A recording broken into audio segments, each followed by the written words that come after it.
If I can call this meeting to order. We have a quorum. I'm not sure if Jonah's here too. yes. Jean's still there. Jean's here. I mean, not Yes. yet. Well, we'll start without Jean, She's on her way. and without Jean here, we may be able to get through the meeting on time. That's for the record now. Be sure to The tell cameras are on. Jean that I said that. First of all, I'd like us to have just a moment of reflection. It's September 11th, 10 years after September 11th, 2003, and if we could just have a moment of reflection about the events of that day.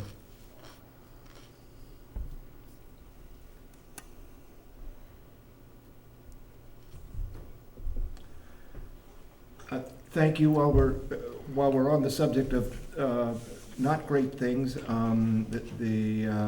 those of you who were at the CSSU meeting heard, and I want to pass on, Bob Mason's mother-in-law died this past week, and Molly McClaskey's mother died this past week. So if you think of condolence notes. Might I add Stan Williams' mother also. Stan Williams, our teacher here, his mother also died, I think it was last week. Yeah, a couple of weeks ago. Yes, and thank you. I had forgotten that.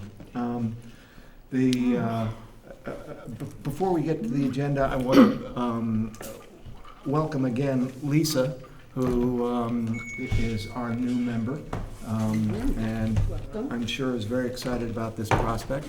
Lisa, we're going to get you a real placard at some point. Probably about the same time we get the principal. And one other reminder, on the 17th, the VSBA regional meeting is in Winooski. It starts 5:30? 5.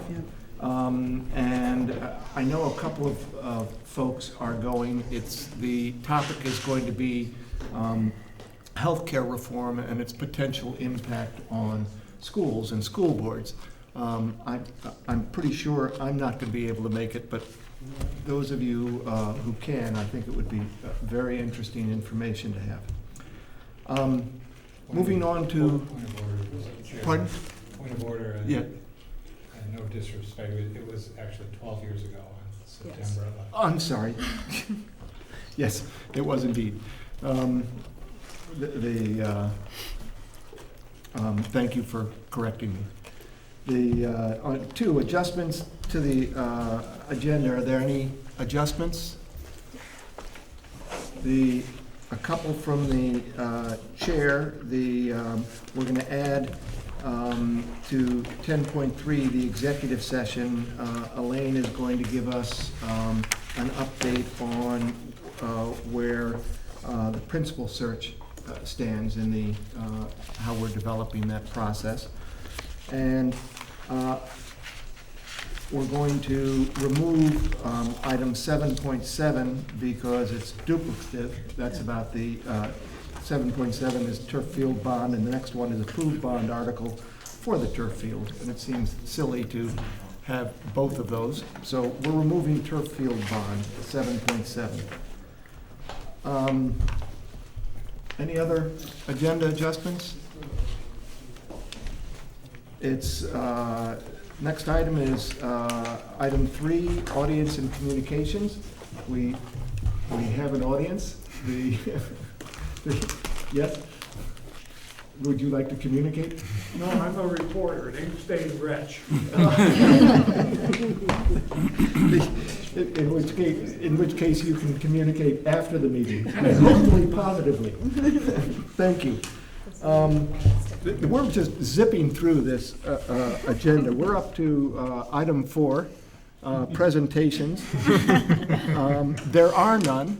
So without further ado, we're going to go to item 5 and reports to the board. Item 5.1, Student Council Report, and I will turn it over to Lisa and Alex to give us their report. Hello guys, good to see you again. It's been a long summer.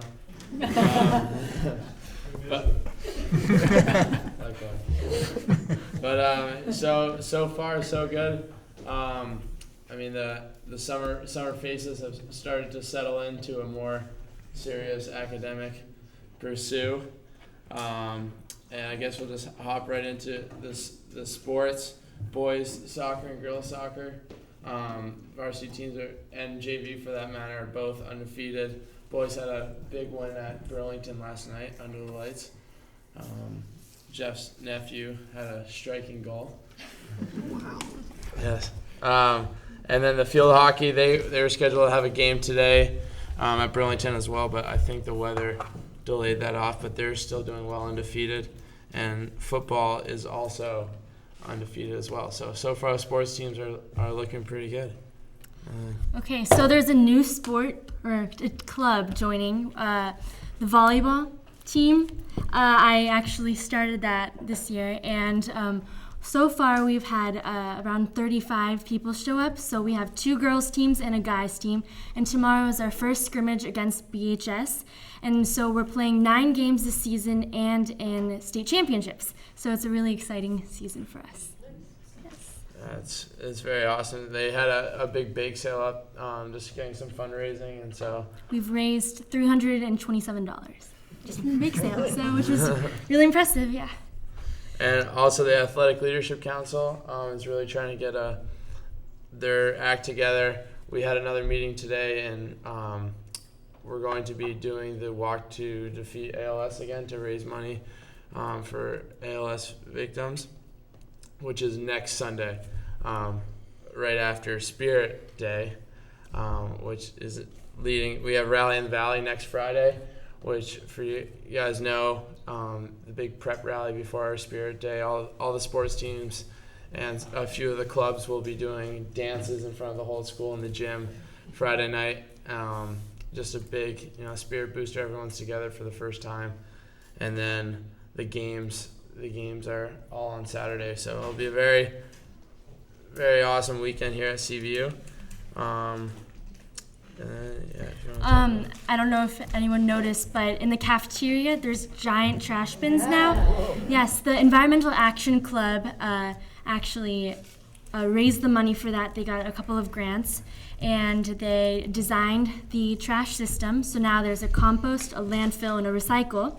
And so now when you have to throw away your trash, you have to divide it up, and it's a great way to go green. So, and then also tomorrow, each class will have an assembly on school policies, stuff like drugs and weapons. And very exciting. So for the most part, start of the year is going well. Well, is Spirit Day the 14th or 21st? 21st. So yeah, Spirit Day is 21st. Yeah. And the Harvest Fest at Shelburne Farm, so there's a lot going on. A lot so, going on. Yeah. Year-round It's always a Champlain Valley. great day to come out here, and the sun shines. Yes. Of course. It is great fun to come to the sporting events on that Saturday. You have the opportunity. And who knows, you may, is the volleyball team going to play that weekend? Friday. On Friday? Oh, this weekend. And Oh, no, I meant the Spirit weekend. No. Well, apparently you can't see Lisa play. You can see Alex, and he's going to demonstrate to us that he's not going to drive the receiver into the ground. He's simply going to intercept passes and run them back. Yep. The background on that, I went to the football game on Friday night, and it was great fun. And Alex was a star and got interviewed on TV, it looked like.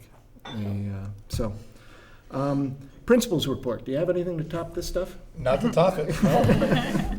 I'd like to editorialize a little bit, though, by saying that I agree that we're off to a great start. People have been wonderful, staff, students, very supportive of me and my beginning, and so I'm really appreciative of that.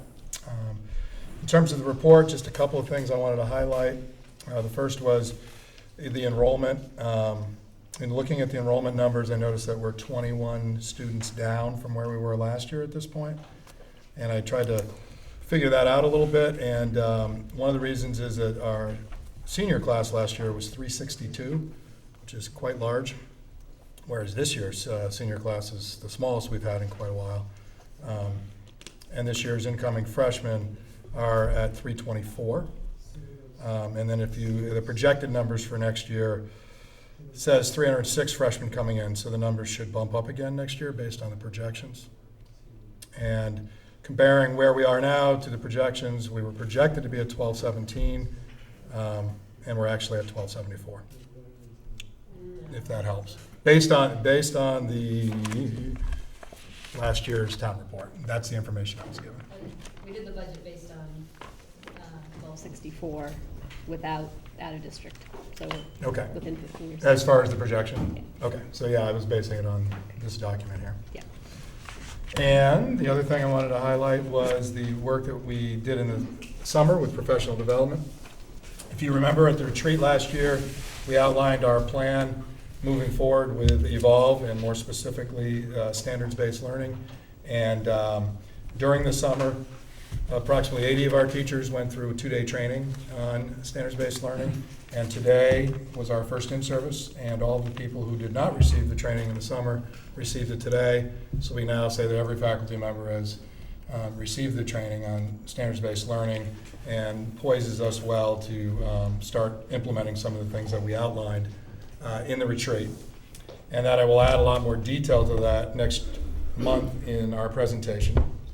But that there are 3 distinct groups working with SBL. And they are the core, the collaborative work group, and then the upper house teachers. And they're all three different places in terms of doing this work. And again, I'll add a lot more detail to that in October. Do we have questions for Jeff? Jean? Yes. Jeff, under summer program, I wasn't really familiar with the summer life program. Is that just our life program goes year round? Is that? Yes. Yeah, they run I'm trying to think, maybe it's a 6-week program in the summer, and they extended the opportunity to the freshmen, given that we didn't have the summer link, and it worked out well for those who took advantage of it. Oh, great. Yep. Didn't know.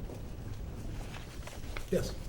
This is not specifically about your presentation, but in general, when I was reading over professional development, and there was a CSSU Yes. description of what happened on August 22nd, but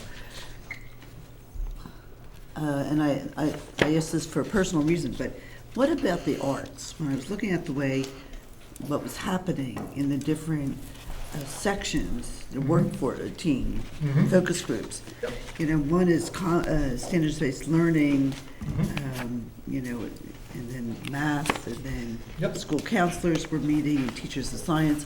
But what happens to the art teachers, the music teachers, and, you know? Yeah, it's a great question, and it has been one of the challenges with the Common Core approach in our in-service days. I can speak specifically to CVU. CVU, each department looked at, and again, I'll add some detail here next month, but looked at release tasks from SBAC, which is the standardized exam that's coming next year that all juniors will take. And so we looked at release and performance tasks as examples, and then asked each department to have discussions around which standards they currently teach, instruct, assess, and which ones they want to own, and then to come up with a plan in making sure that all students get plenty of practice opportunities and assessment opportunities, the arts included. And the way the arts have dealt with these days is that they've taken these competencies that they created for standards, and they've really done a nice job of using the competencies to create learning targets for students specific to units they're teaching. So they've done a lot of the same work everyone else has. Yeah. Do we have other questions for Jeff? Let me just ask how our lighting project and heating plant project, are they done? They were working in here again today. Because because it was a half day, I think they assumed that nobody was in the building this afternoon, even though all of our faculty were. And the guy came up to me and said, so we turned the heat on in every room to see, to try and find any problems that might exist. And that's going to be like that for this half day and the next one. Sorry about that. So they're still working on it. They should be wrapped up, I believe, by the end of the month. Well, heating season is not here. Hot seat season may be here. And the lighting is finished? That's, yes, Yeah. that is my understanding. And I should have looked when I came in, but we were going to replace the skylights, is that? That I'm not sure. I'll have to check with I that. talked to Kurt about that Yeah. last week, and he said they're still doing the repairs from damage to leakage, Yeah. but the skylights are not in yet. He doesn't anticipate that for about another month, Okay. maybe. I was just curious. Anything else for Jeff? Or for Polly? Yeah, thank you, Bob. Yeah. The next item, CSSU debrief. Lorna, do you want to start off with telling us all about the CSSU meeting? And Remember that far back? yeah. That was a long time ago.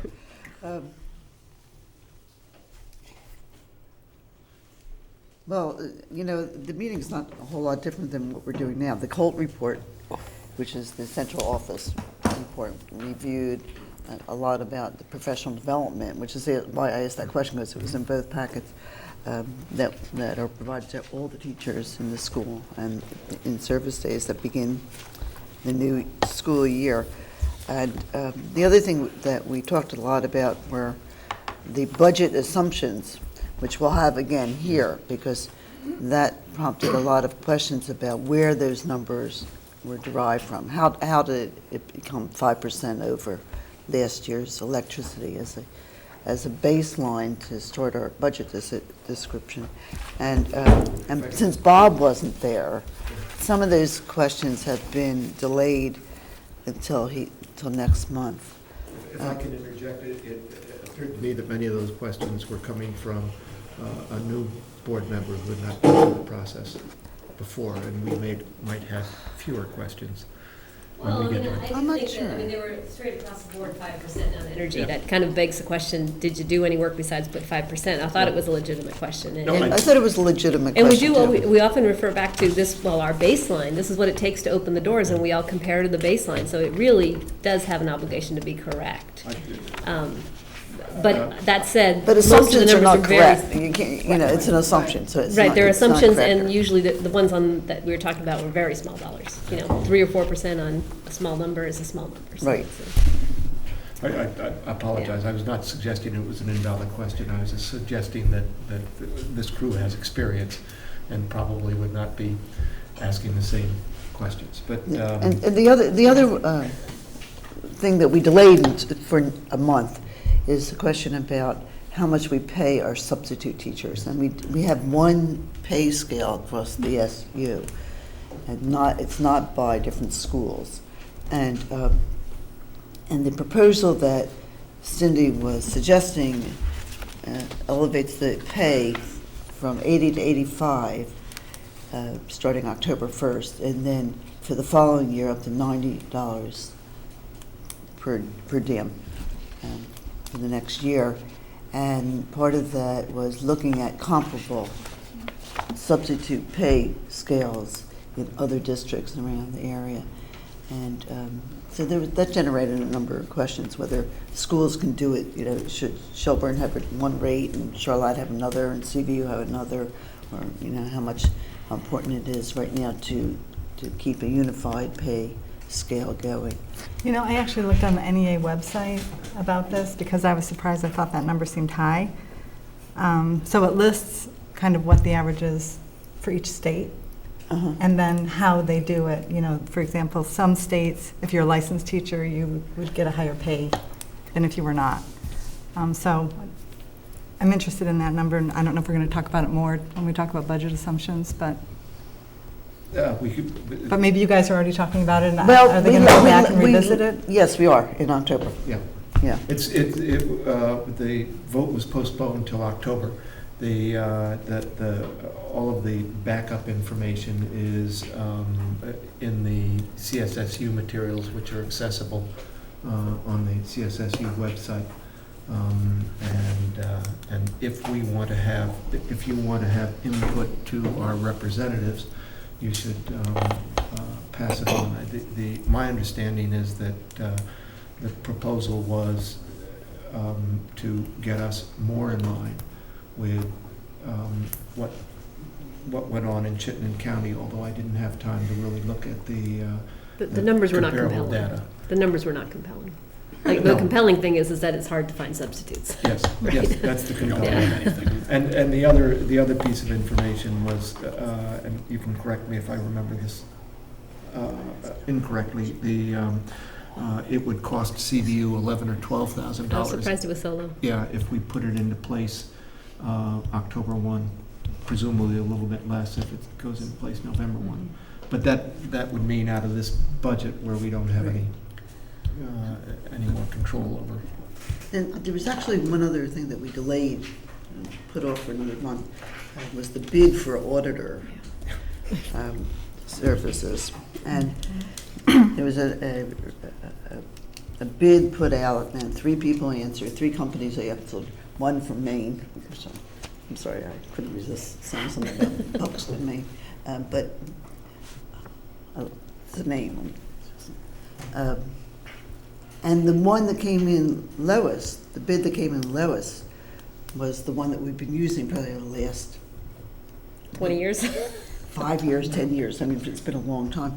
So there's some remarks and people were concerned about whether it's a good fiscal policy to mix it up a little bit and invite a different company of auditors to come in and look at our numbers. And so even though the lowest one was the one we're using, we're going to look at that again and talk to Bob Mason, putting him in the spot 3 times for missing tonight's meeting, and have him sort of justify or give his ideas about whether it makes sense to take a different bid. I have a question. By law, are we obliged to take the lowest bid, or can we take any bid? No. Well, I think we the can- lowest, one of the lowest 2 or 3 Yes. we're allowed, Okay. so that's okay. And is their bid lower because they're just used to us and they know the routine? Probably. It was also $10,000 over 4 years. It was not Right. significantly lower. Okay.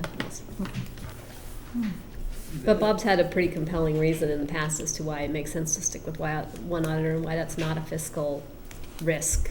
I just couldn't articulate it, and I almost called on you, Joan, because you look like you could discuss it better, but we just tabled it for when Bob gets back. So. But I wasn't on the board then. But it's okay, you can still talk. One of the things that has happened in the past is that this level of our complexity and our requests, our demands for an auditor, there aren't many in the state who can do that. And so that was a big reason why. And that didn't come up at the CSSU meeting at all. But Bob will talk about it next time, so. I think I had it jotted down. The calendar 2.0 forums and stuff. Oh, right, we talked a little bit about the calendar. And let me just throw out here that there is going to be a forum on the Vision 2.0 calendar here at CVU on Thursday, October 10 at 6:30 p.m.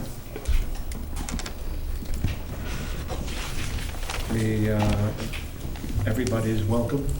I'm sure that some of us will go. I suspect that there will be a fair number of community members because there has been a fair amount of publicity about it. I think the important sorry, I didn't mean to cut you off. The important thing is that people didn't really understand is that we don't actually get to vote on it. Right. The board doesn't vote on it. This is a decision of the superintendents. We approve it. No, Don't we? we rubber stamp it. We rubber stamp it. Yeah. I mean, the vote is not whether you approve it or not. It's you accept it. I mean, it's. You accept it or You've seen it. You've seen it. It's one of those really odd things that we Yeah. vote on that we don't really have the opportunity to disagree with, the 175 days. But we do employ the superintendent. Right. So, clearly she's, even if she wasn't who she was, she would take our input, but if people ask you, no, we will never vote on it. We can influence it. There, anything more from the CSSU meeting? No. We will move on to the fourth quarter financial management report, and I'm hoping someone is ready to talk about it. Lorna, can you take this one too? No, but I will say this, our budget numbers, how many million, $21 million is expenses. And for us to reach a target that's $110,000 off is pretty amazing.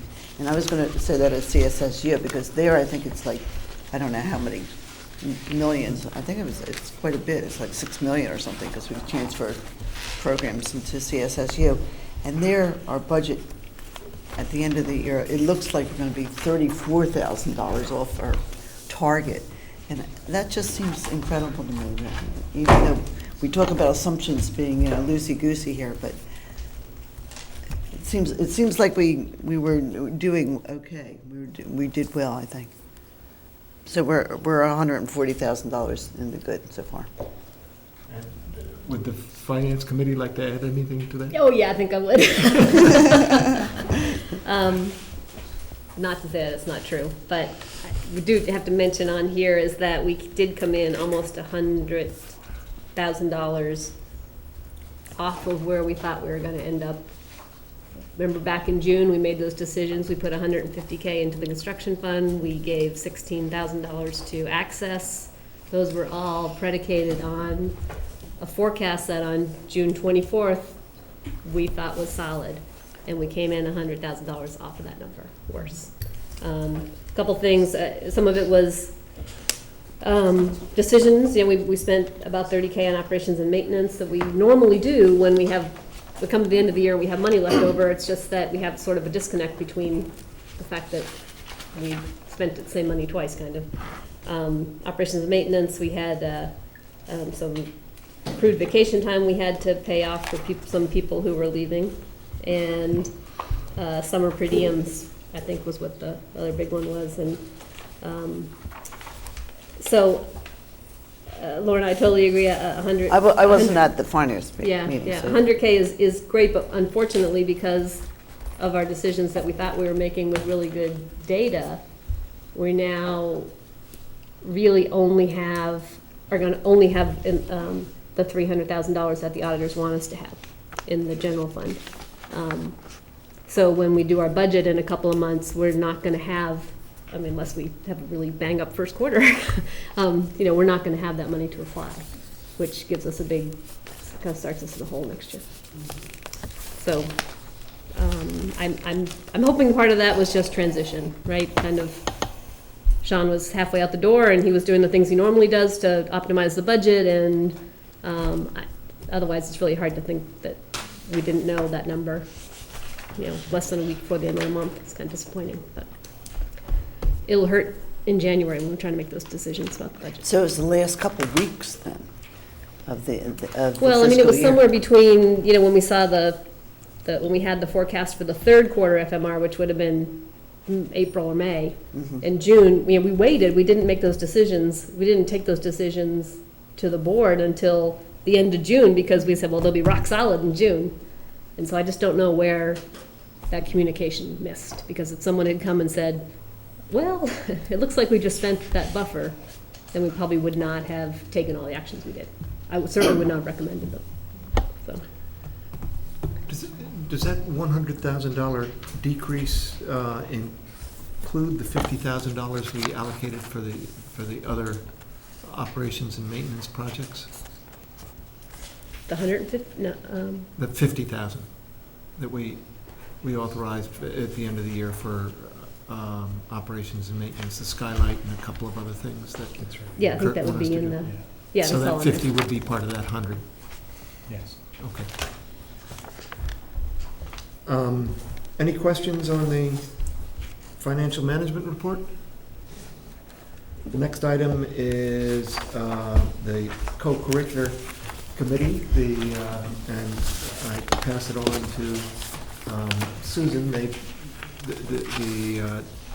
been delayed in getting some of the data they were looking for, and we're facing a whole bunch of other things going on. Yes, some of us had complicated summers. And yes. Of course, the transition too, I think, set us back a little bit. But you might remember last spring you had given us the go-ahead to start collecting some of the co-curricular data about participation rates and kind of the financial data so that we can have a clearer picture of what that program, how it's really run, before we start tackling some of the issues that were raised in the ad hoc report. So that's where we are. So recently, we have gotten some of that data. We've gotten some of the participation data, but only for the sanctioned sports. Right. Apparently, it doesn't look like it's going to be possible to get participation data for the clubs or the non-sanctioned sports. So that'll be something we'll have to talk about as a group. And we're waiting on the financial information. So hopefully we'll be getting that in a couple of days, and our group of 3 will be meeting sometime in the next couple of weeks, and I hope to have more to say at the next meeting. And Susan and I forget whether we chatted or emailed back and forth on this, but we had asked that they get back to us with something this September. And our thought was perhaps, particularly with the things that we have on our plate for this year, distracting us, that we would push that back to next September and give them plenty of time to get the data and work through it and give us some good information. Any questions? The Communications Committee? Susan, you want to do it? We can all do it? Sure.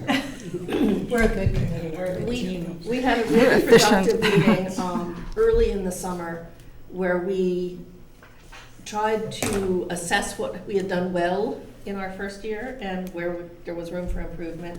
And one of the things that occurred to us was that we were relying very heavily on an extremely overtaxed Robin Lazan, who rallied amazingly, but we wanted to sort of ease her burden a little bit. And we also wanted to have a better sense of the long-term topics that we wanted to address in our communications to the broader community. And so we sat, the 3 of us, and hammered out a schedule to take us through the whole school year by topic. We identified who in the building would be our expert that we would reach out to and ask them for a draft on the issues as we identified them. Our first subject was a Q&A with Jeff, because he's new to the broader community as the leader of CVU. He complied and helped us out a lot, and we also got on, I think, a better schedule so that these articles are going to be appearing at the same time in the 4 publications that have agreed to run them. We did have a meeting with the folks in Williston, and we agreed to disagree. We are submitting the articles to them. They likely will not run them as given, but they may use those as jumping off points to take the topic and run their, recreate the wheel and write their own article and run it on the same topic. So the second article should be appearing Should be coming out next week, I believe, the end of September. Mm-hmm. Is an article about the building and facilities, which has which Kevin Real chimed in on beautifully, I think. He gave a really nice historical perspective on where the building's been and why some things need more than a Band-Aid. And because we wanted to sort of work on the issues of the bricks and mortar without making it yet another article about the turf project, because that's being discussed pretty broadly anyway. So that's in the pipeline. And then Stan and Emily are working on a 2-part series that's looking at Evolve with the ESLs and standard-based grading, and trying to get the public to understand what CVU is trying to do in terms of moving forward with initiatives that are different from maybe what their experience is as having gone to school when I went to school. So they've been great about it. Everybody's been really wonderful about being willing to write these pieces so that we're getting more of a play with the people in the school and really thinking about the topics that the community needs to understand and trying to frame them in a way that they are understandable to the community. And the issue after that will actually be on the Friends of CVU. They've got some new leadership this year, and I know that there are some new ideas bubbling up there. So hopefully that should be around, I think, the January, February timeframe. So they should be ready to put something interesting together then. You guys So are it's a Wow, that's worth a great. try. Yeah, It's that's a little bit fabulous. more And I will say that the intentional. feedback that I've been getting because we're way ahead of some of the deadlines in order to meet others, and those who, I'm lucky because I'm sending out the publications for which we are way ahead, and the editors are like bowing down to us because, as I know from being in the newspaper business for 10 years, you don't get things submitted early. And we're giving them to them 3 weeks early. They don't know what to do with them. They're like, which week did you want this to run? So it's been good. What are the mediums that you're, or not the mediums, the newspapers you're publishing We're in? going into the Heinsberg Record, the Shelburne News, the Charlotte News, and the Citizen. So we're missing I those. can't express enough thanks for this group because it serves so many different purposes. It gets word out to our communities. It develops better relationships with the local newspapers.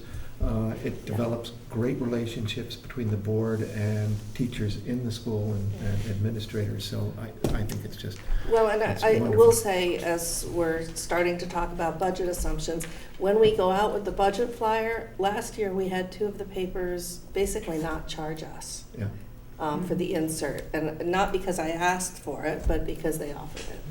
So in terms of the relationship with the publications, I think it's huge. Well, that's great. And that's actually a nice segue into 6 discussion matters. 6.1, just a reminder, we're coming up on budget season. It's going to get here before we know it. We need to think about the survey and getting that organized. You mean you don't want to wait till the night before? No. I thought Jean did such a good job the night before. No She problem. enjoyed it. You work great under pressure. I work great under pressure. The flyers have been very, very successful, I think, and very helpful in communicating with our communities. And think about budget buddies. We probably, it would be great to have about a half dozen, and certainly representation from all the towns. And if you just want to let me know who you're plucking from our communities, that would be terrific. There is some material in this month's packet that would be useful for the budget buddies, the calendar, for example, telling them when the meetings are, and the budget assumptions, and that if it's a new budget buddy, that would start some of the discussions on what they actually do. Anything else on budget buddies, flyers, or survey? Just want to get people start thinking about this stuff. I have one question on the calendar. It seems like there's less budget meetings. Yeah. I think we I have was one fewer. almost shocked. Yeah, I was looking at it. Because we're so good. You said 2. You think that's it? Two in November, 1 in December, 1 in January, and then the final. So I think they're all there. Yeah, the final one's kind of hidden away in January. I had a hard time finding that. It's on a Tuesday or something. It was only my second try through the calendar that I I see found it. the second January one. I've only seen 1 in November. There's 2. There's 2. There's one the Tuesday before Thanksgiving. Yeah, the Tuesday before Thanksgiving. So, I mean, yes. you should probably check and make sure people, I assume people are going to be around for that one, but if they're not, we should decide sooner rather Well, than later. we're gonna have turkey at that meeting. Except for those of us who are vegetarians. I'm assuming that we'll, let me phrase this another way. Are there people who are going to be gone on the Tuesday before Thanksgiving and not able to join us?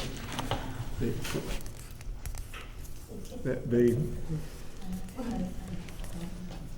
well, at least no one has indicated they know for sure they're not going to be here. Jonathan did. Yes. Oh, I raised my hand. Oh, Said, yes. all right, I'll speak up. And I missed it entirely. We might have a I motion know to I'm vote on not the whole gonna be in budget. town. Yeah. So, okay, but we should have enough of the board here to be able to. I don't know, I would really, I think it's worth, a concern for the budget buddies. yeah. Yeah. That's asking an awful lot Yeah. of them. I think 2 we ought weeks in a to, row and then one. I think you ought to approach Elaine and see Well, if let there's me- any way to move it out. Let me, I know it's really packed, but I will bring that up with Elaine. But I'm not overly optimistic because of how packed the calendar is for all of our administrators. But I'll get an email off to her tomorrow or Friday and see if we can move that to a different date, maybe right after Thanksgiving. Yeah. Yeah. And let me write this down so I actually remember to do this. just have a look, don't give up right away. I think one of the boards used to have morning budget meetings, Yeah. so some of these may not all be evening ones. I mean, What would our membership's reaction be to an 8 a.m. meeting? No?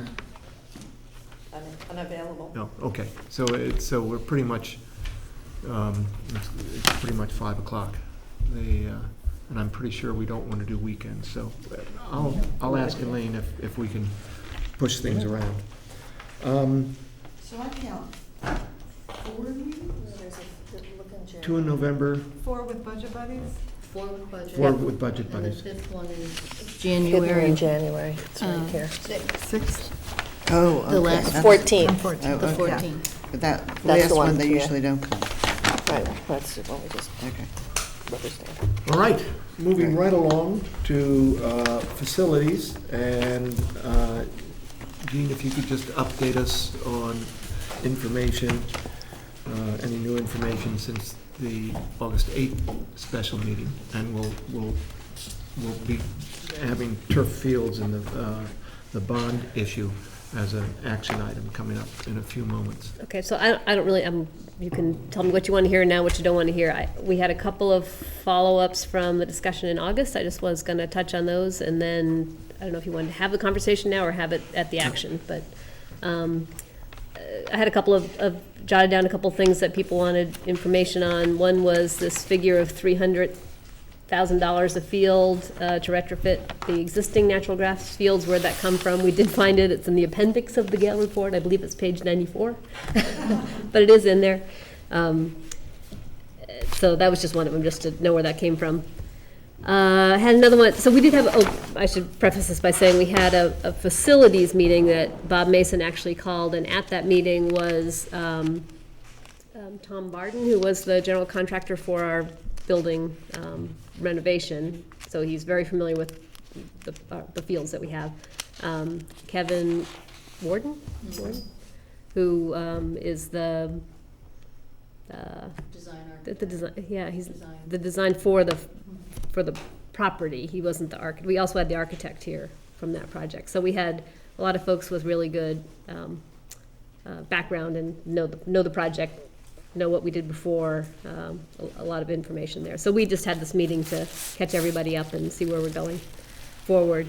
One thing I did confirm, there was a question about if we built a turf field, would that mean that we did not have to retrofit the remaining grass fields? I've been going with that assumption. I did confirm that. Everyone said no with the turf fields. You play the games on the turf fields, which is the hardest on the fields, is the games situations, because if you go to practice, you can move people around the field. You can't really have a game and say, but don't go near the goal. So they say you move the games to the turf field, and it allows you to use the natural grass fields in ways that isn't as hard on them. And of course, it would take some of the wear and tear off of those fields, some of the use. So that was just confirmed. I had handed out an option sheet that said if we chose to build only one artificial turf field, then we'd have to renovate 2 or 3, or 1 or 2 other fields. Jonathan pointed out that that wasn't his reading of the Gale report, so we did talk about that a little bit, and it's true, the Gale report does not, it doesn't say if you put a turf field in, it doesn't say you also have to retrofit. It just says put a turf field in, you solve your problems. So. One turf field. One turf field. So to that point, we had a lot of discussion around the Gale report says that it basically gives 2 options. One is put in 2 new fields, which Turf? no, grass. fields, 2 new grass fields. If you put in 2 new grass fields, that would solve your problem. However, there's no room on campus. So the Gale report moved right to, therefore go to turf. That doesn't mean we couldn't consider buying property off campus and putting 2 new fields in. We haven't even talked about that option, but the Gale report said you need 2 new fields. And then the other option that the Gale report says is you could put in 1 turf field with lights, because what's really important is that turf field would have to take the place of 2 new fields. So that means the fields that we have that are already, busy from the time school gets out until 6 or 7 at night, now have to be busy for several more hours. So you would have to have lights on that turf field if that was the solution you were going to go with, 1 turf field. Does that make sense to everybody? Because it's kind of important, and it's taken me a long time to get to that. So one solution is 2 additional fields, which we don't have room on the campus. Or another option is 1 turf field with lights. And that would extend the amount of time they could be played on, therefore taking some of the pressure off of not having an additional, 2 additional fields. And the cost of that option, so this would be without bleachers, because I think bleachers were included in the Gale report estimate. So we looked at it because some of you may have heard this whole thing. The Gale report says that 1 field with the 1 field solution in the Gale report, they priced at $2 million. That's much higher than what the people we've been working with, the numbers have been quoting. And we did go back to Chris Barrington, who's in the business, has been working with us a lot. And by the way, the numbers were, have been looked at by people at CSSU too. So what? I think if we put a turf field in, we're going to need stands, right? And we're going to need stands. So, but anyways, he came up with an estimate for 1 turf field with bleachers and lights at 1.65. So $1.65 million. So. We're on the topic. Why don't we move to item 7.8, the action item, and have the full discussion while we're on this. So to start that off, if I could have someone make a motion to approve a bond article for $1.5 million. And we have the warning, right? So we're approving the warning. Yes.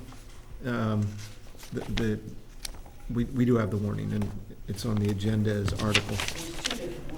Yes, and I just suggested that the motion be that we approve the bond warning for $1.5 million. So moved. Is there a second? Yes. And let's keep on with our discussion, and we can take a vote after we've all had the opportunity to weigh in on what we want to. Okay, so where did we leave this story? 1.65 for stands, lights, and 1 field. artificial turf field. Right. So. There's a little more in there, but yes. A little more in there, Yeah, right. Design work. Yeah, it's soup to nuts. It's what it would take to do that. Okay, 1.65 is it. And coincidentally, we just put 150 in the construction fund in June, so it would be the $1.5 million bond plus that additional would take care of it. Now we get to the tricky thing. That solution requires lights.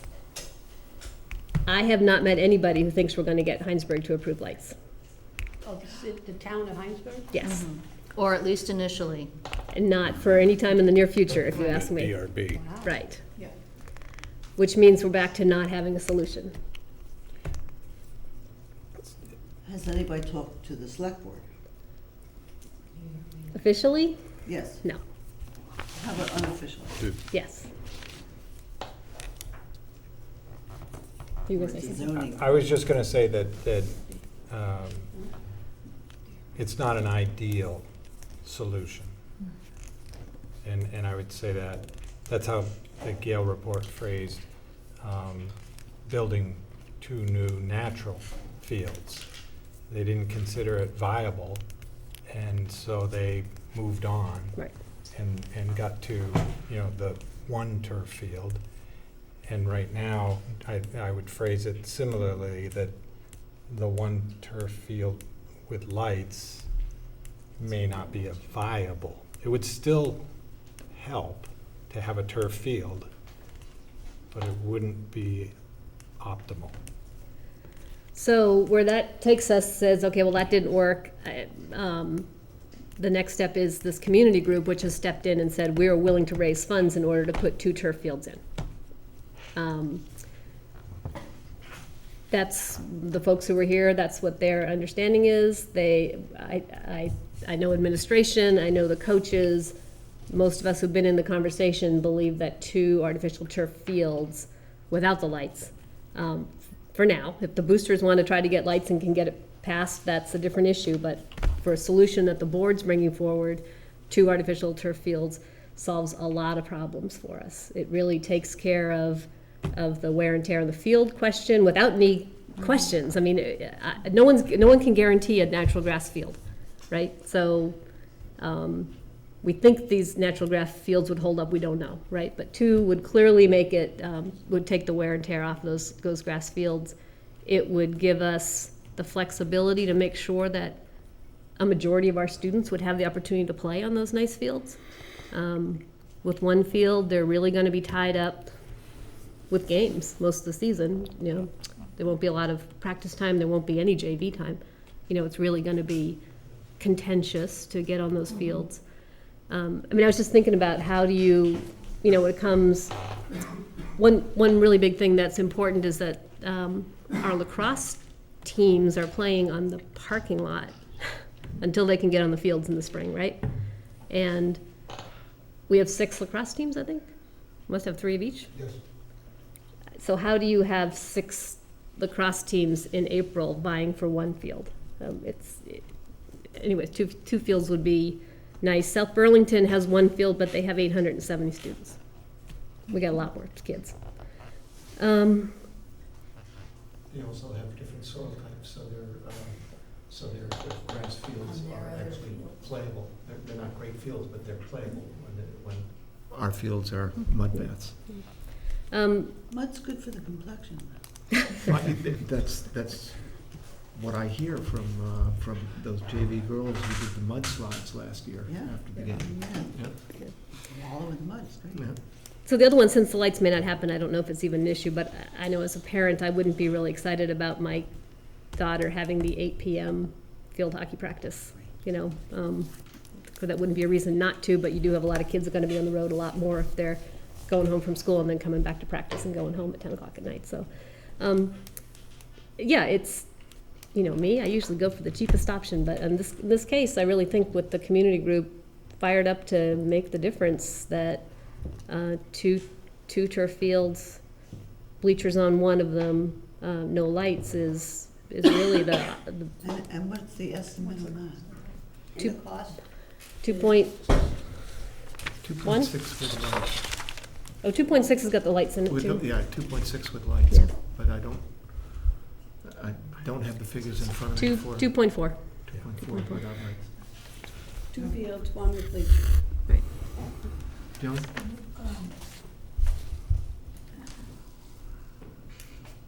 Two things. Our students often go on to D1 schools, so people are playing on this kind of surface. So we try in all our education to have people be prepared. So that's one thing. And I think maybe you said it tonight or it's in my head, preparation, proper preparation for current grass fields would be about 1.5. And that is, I think, what we thought for the bond and then the other $1 million in private fundraising. So on several levels, in my mind, it makes sense. And I remember the knowing that those grass fields, when we did the $18 million renovation, were not going to be adequate, but that's all we could do. We had already not passed the the $22 million bond. So. And if I may add, even if we do renovate the grass turf fields, there's no guarantee that they're going to work 5 years from now. And we still need to add fields. Right, and we still need to add fields. And the other thing that Jean didn't bring up was equity, Title IX.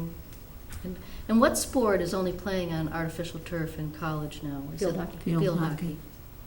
I Is think I that don't a really know much prompt about that. question she paid you to answer Yes. that question? No, Oh, it's something that they came feel up, is more and more of these schools are going to turf fields in the college that the kids, and it changes the way the game is played. Oh, yes. Considerably, Yeah. huge. Jonathan, do you? Yeah, it had do you wanna- impact on the budget was the last one I had. That, if Yeah, you do want you to talk want to about your throw numbers. in? And Jonathan and I owe everyone an apology. These figures needed to get confirmed in Bob's absence and weren't confirmed until late this afternoon. So there are no copies. But we'll share them with you, and we can Yeah. send it out via email, Yep. probably tomorrow. I can actually make a note I think of it's, that. I think it's pretty solid. It may not be to the penny, but what I tried to do was understand how much debt we have at CVU right now, and we have a large bond and a smaller bond. And those two bonds are two different terms. The large bond continues, I looked at 2014 through 2026 in my analysis. And I just showed principal payments that are due. They're, and we're gonna be paying these, making these payments, principal and interest, for the large bond, about $1 million in 2014, and declining through 2025 to $584,000 in 2025, the final year of that bond, and paying that off. And Joan remembers the history of that bond well, and It's half paid off, Joan. Isn't that amazing? We're getting We've been there. on the board way too we're long. getting there. Thank you, Jim. I said we. The smaller bond is shorter in term and involves $95,000 in 2014 and $85,000 for 4 more years. So we'll pay off the smaller bond by 2018, fiscal year 2018. And the combined interest and principal payments on that go from 111 in 2014, declining down to 84,000 in 2018. And it's nice because, it was nice, we could see these bond payments sort of rolling off the budget, okay? And it's manageable to do what we're doing now. And what we've done is with this bond for the fields, kind of committed to continuing to have these principal and interest payments of between $1 million and $700,000 from 2014 through 2025, where we were going to get some relief as the small bond was paid off, and if we hadn't committed to these new principal and interest payments. And so all I'd want is for each of us to sort of think about, how much debt we have at CVU now, and understand that what we're probably committing the school to and future boards is less flexibility if future needs arise that require bonding, because we've done this to do the fields. And we don't have, we're working on, that 5 and 10-year plan for maintaining the physical plant and understanding what might be coming, but we don't have a crystal ball. It's not perfect, and all I was trying to get my own mind around was, where are we and how much debt do we have and what impact, does that have as we go into the budget sessions and begin to work on how are we going to do this year. This impacts it.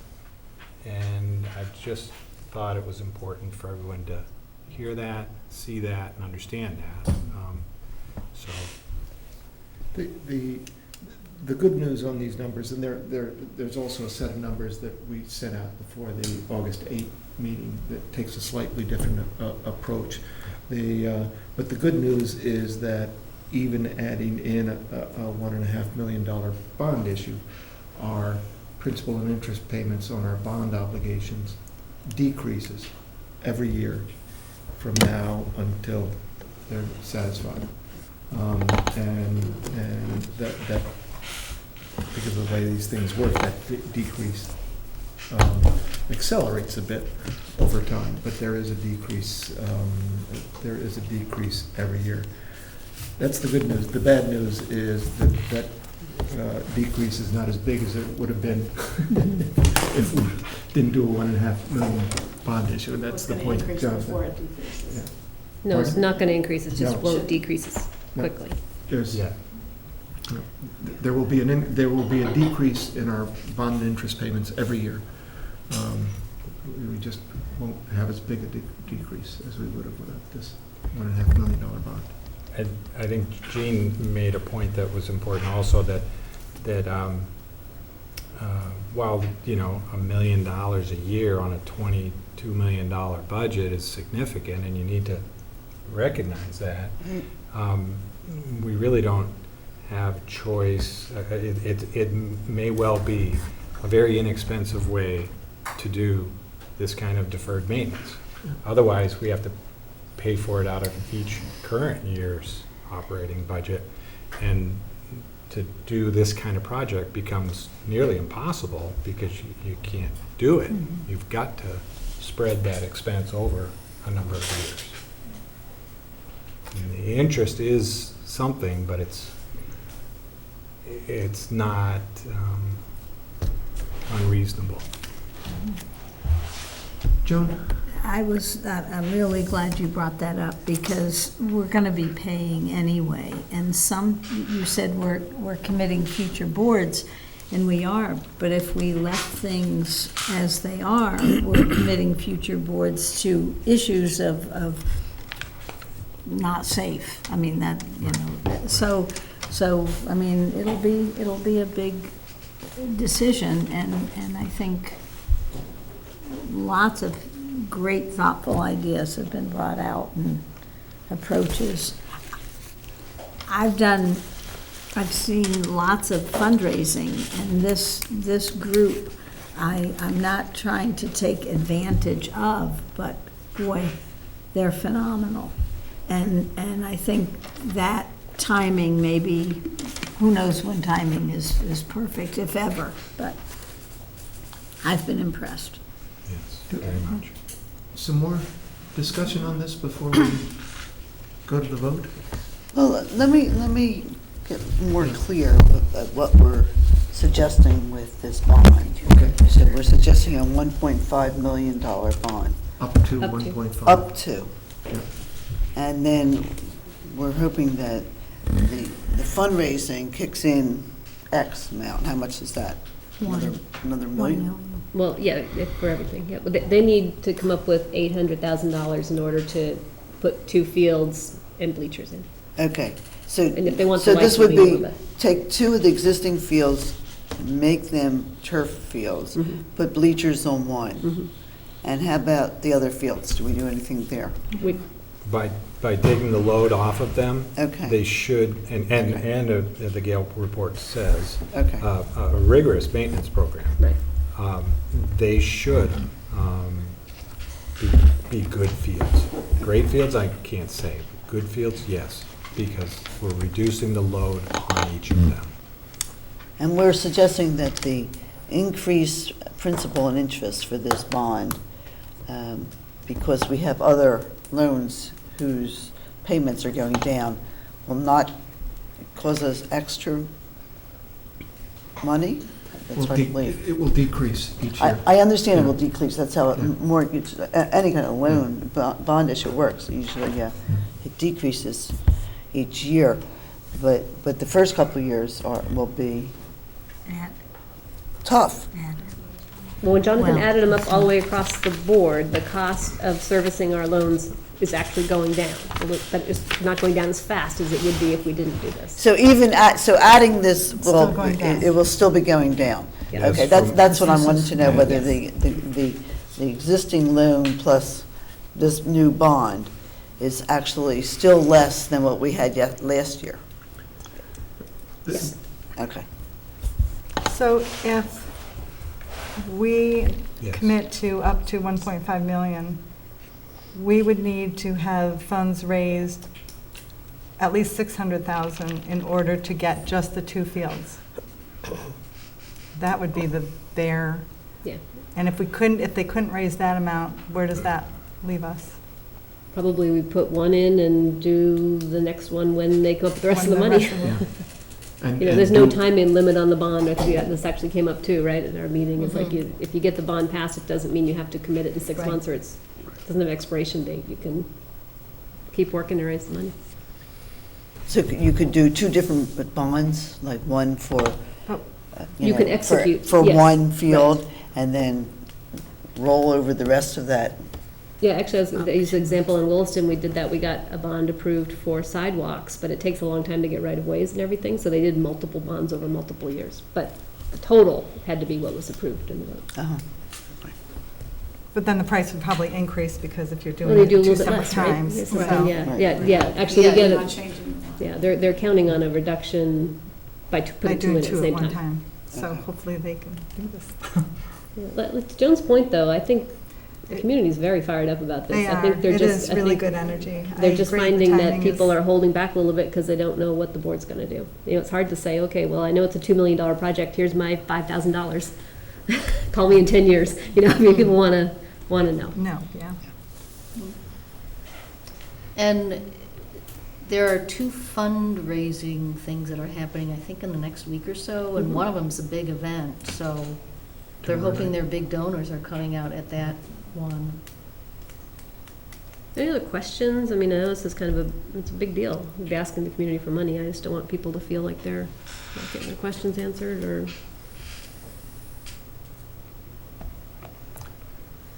Then it appears that it's time for a vote. All those in favor of approving the bond warning for $1.5 million for athletic field improvement signify by saying aye. Aye. All those opposed signify by saying nay. The ayes appear to, are there any abstentions? The ayes appear to have it, and actually unanimously. Thank you all. It was a good discussion, and I think it's going to be a good solution. We're going to jump on the agenda again because 7.9 is directly related to this. Our bond attorney, Paul Giuliani, says that we need to approve a resolution for intent to be reimbursed.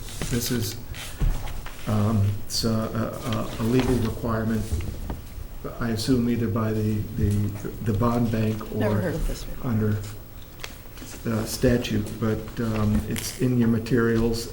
I'd like a motion to approve the resolution for intent to be reimbursed. Is there a second? Is there any I discussion? really don't know what we're voting on. Pardon? It was in our materials? Yes. It's entitled Declaration of Official Intent of the Champlain Valley Union High School District Number 15. Oh. Thank you, Lorna.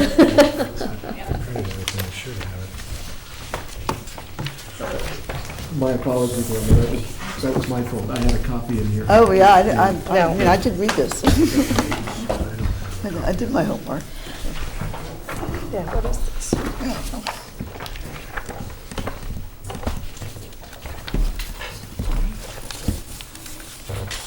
Okay. You and Joan share, and you and I will share. Here. I have one. Certain transfer proceeds and indebtedness.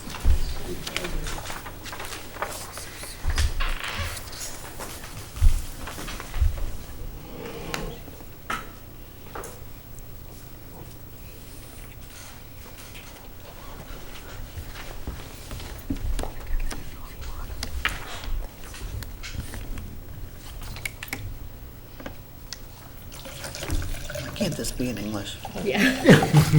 I know. Anybody know any lawyers who could explain this to us? I'm happy to report that I don't practice in the area of bonds. I think what it says is that we're going to spend this money on athletic fields within a certain period of time. Well, that's interesting after our prior discussion there. Yeah. No, it's spend the money on the bond that we actually place. The article authorizes up to $1.5 million in bonds. I think this says that if we place a bond or two bonds, we are going to spend that money within a certain period of time and reimburse costs and so forth. But that's my guess. Do we have to act on this tonight? I want to, but I just, reading section 1, and it's not clear to me. For recitals. Like Megan, do you happen to? I don't have an answer to that. I mean, I'll ask. Is Mike still here? He is. I can ask both of them. Why don't we text Mike? Why don't we set this? Why don't we informally table this until later in the meeting? We're texting Mike. My concern is that that we have to take action on the bond at least 60 days before the date of the bond issue. And I do not know if this declaration is part of what we need to take action on. And we're going to try and find the answer to that. And if it is, then perhaps we can get Mike to explain to us what it is. The only reason that we had to get the warning approved is because our next board meeting is within the 30-day of when we want to vote, so we and we need to get the materials put together, so I'm not sure why this would necessarily have to be done tonight. Yeah, and I don't know the answer, and I'd hate to put all this effort into it and then table this for a month and have to bring us back for a special meeting or something. Okay, we don't want to do that. She doesn't respond in a few minutes, and we'll get. Why don't we, can you just go? Lawyers and fire. Perfect timing. Elaine, we're hoping you can help us. Your timing was excellent. Good. We are now on the item approving the declaration of official intent. We just approved the warning for the bond. And the next item on the agenda is declaration of official intent of CVU To reimburse certain expenditures from proceeds of indebtedness. And this is a document that Paul Giuliani, Does this make? our bond counsel, said that we need to. Somebody else. But the section 1 states that the issuer, CVU, Yep. determines the foregoing recitals true the whereas is up above, Yeah.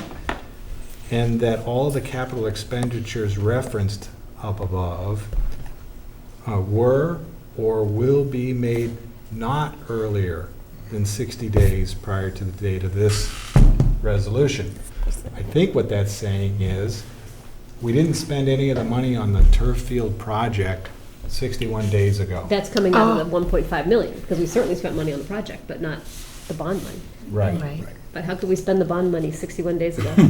Well, that's just to make sure that this is all squeaky clean, right? That you're not looking for a bond to pay for something you already Already did. did? Yeah. That's how I read this. And any money that we've spent already, we've Came out had. operating. We've Right, spent. We're exactly. fine. What we're trying to do with this bond Yep. is get money that we can use to finance Right. Will be future. made not earlier. Number two says I believe this is that's for- what that's saying, David. Can you- No, you pointed us to section 1 is very helpful, because I think that that's what it's saying. And section 2 talks about IRS regs and the requirement for the favored bond interest rates for government issues.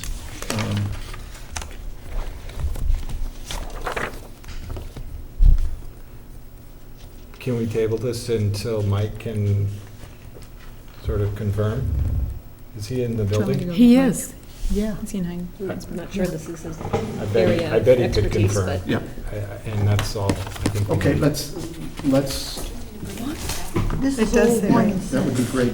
Let's just table that and informally table that, and we're going to 7.1. Could I have a motion to approve the 2013-2014 board work plan? So moved. I will take notes. Who moved this? Marilyn, did you move? Oh, who made the motion? I did. Susan. Second. And the work plan is in your materials. Any discussion? Well, just what you and I kind of talked about, David, which is, it's really nice to, as a body, have goals that you want to accomplish this year, and we kind of skipped over that step, but I think, given the work that we have in front of us this year, we kind of all know what the goals are. Yes, my note here is that we'll have a formal goals document at our next meeting, which reflects the goals we all know we have, because we know exactly what's on our plate for this year. And at our retreat, we decided what we were going to do with our presentations. And so we know what we're supposed to learn. So although it's a little backwards to have the goals after the work plan, we'll straighten that out. Well, I just think it's really important, if you want to accomplish big things, you have to know where you're going. Yep. Not just like, oh, well, Yes. I know, let's talk about that. So I do think it's important, but I know I ran into this all the time too. You have the retreat, you talk about a bunch of things, then you have the work plan, and there's no meeting in between Yeah. where you talk about goals. Yep. So, or you make up the goals before the retreat and hope that they're right. So it's just, it's difficult with this. Well, sometimes, but given this and the principal search and Yes. Common Core, I think we all kind of know what has to get done, so. Anything else on the work plan? All those in favor signify by saying aye. Aye. Any opposed? The ayes appear to have it. We have approved the work plan. Could I have someone move approval of the budget assumptions and budget calendar? Leah's made the motion. Is there a second? Second. 7 people made the second. Issues here.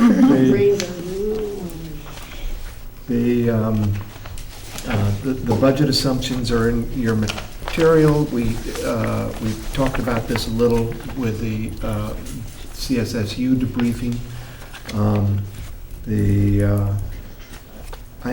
I went back to prior budget baselines to see if I could see anything that was missing, and the only thing I saw was whether we should have school choice grandfathered costs in here, and I have no idea of the answer, but we'll raise it with Bob when he's back.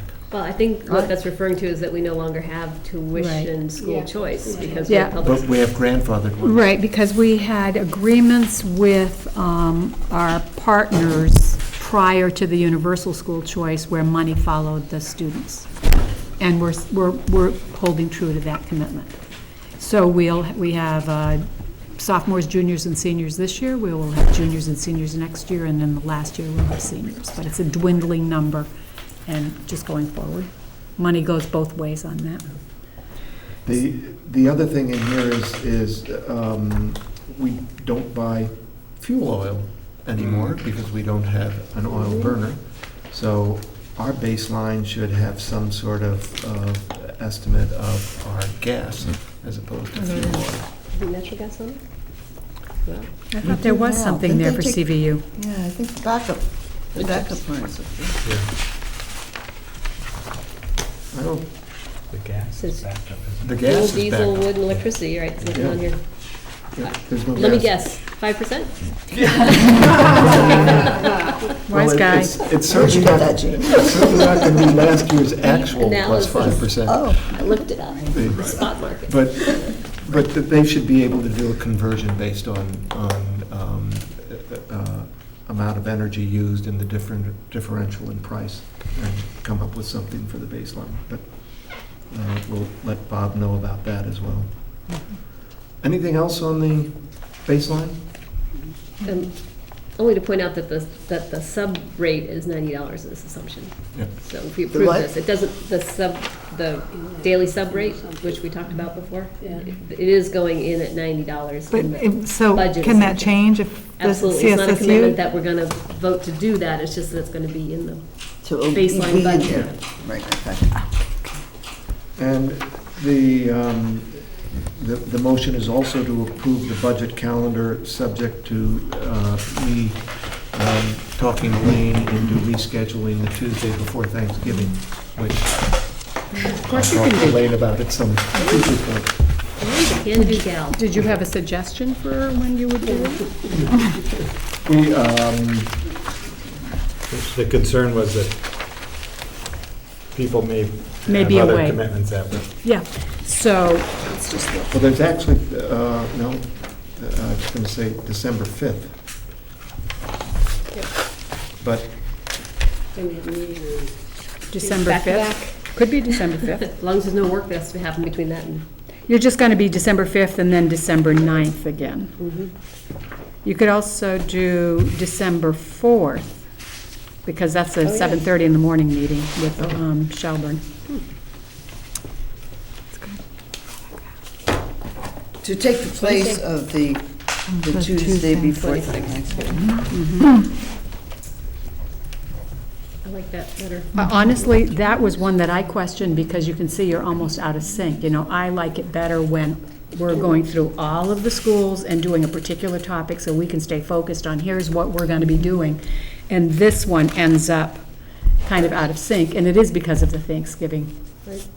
week. So if you guys want to move that to Fourth? the 4th, Okay, that'd be great. at 6, okay? would anyone David, your like, meeting's getting out of hand. would Going. anyone like to follow Robert's Rules of Order, or would we like to Can I- have whoever made the motion, change the motion to the budget calendar as we've just changed it? Do you want a friendly amendment? Yes. Okay, friendly amendment to move the meeting on the November 26th to December 4th? Is there a second? Second. All those in favor of the friendly amendment, say aye. Aye. Opposed?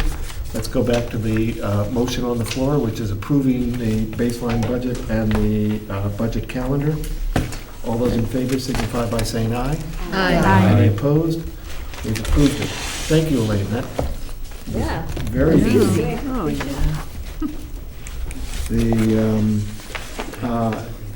The next item, 7.3, can I have a motion to approve entering into VHI member participation agreement and power of attorney? Is there a second? Second. I suppose the question here is whether we're going to want to table this because it was tabled at the CSSU meeting for additional information. No, I don't think it was. Did we pass this? Yeah. Okay. The, This has to do with board. I think we're going to revisit. no, I'm pretty sure we were going to I have revisit written it. down that we're going to revisit it in October.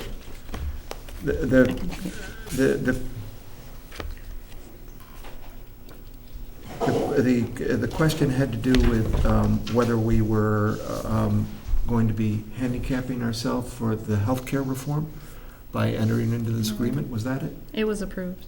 It was approved? Yeah. Approved? Okay. Strike everything I've said. I mean, it's Yeah. just basically rolling into this next year. Yeah. So it's Yeah, I not, think what Cindy said is it's not committing us to anything, it just gets us a seat at the table. Yep. So that's all it is, and it's required. And we can't vote at that meeting If we're we not. don't. Right. Oh, approve this. okay. All those in favor of the motion signify by saying aye. Aye. Any opposed? You The said it ayes so have it. forcefully. The You motion feel is passed. strongly about these Counts for two. The, he wants a vote. Item 7.4, could I have a motion to appoint anyone but Joan as representative? So moved. Oh, That motion's not going to pass. So moved. Could I have a motion to appoint Joan as our new and fourth representative to the CSSU board? So moved. second. You did give me a heart attack, Joan, when we got that note in June that says, congratulations, we got it passed, and your next note was, good, now we just need to find somebody. We're limited, Oh, yeah. we're limited to 20 minutes discussion on this. All those in favor? I could give a speech. All those in favor of the motion signify by saying aye. Aye. Any opposed? Joan, you're our new representative. Could I have a motion to approve the proposed international trip to Denmark? I'll second. As The- long as I'm included to help carry baggage. Right, oh, yes. There was material in our package. This is part of the sister school program. We're going to have kids here in October from this Danish school, and we're going to send a bunch over in April. It is great. Any further discussion? That's great. All those in favor signify by saying aye. Aye. Any opposed?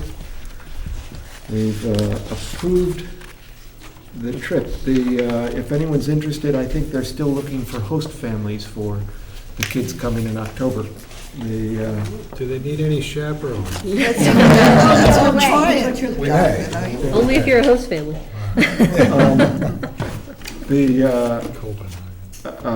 The next item is, can I have a motion to approve the resolution for updating the financial account signature cards to delete Sean and add Jeff?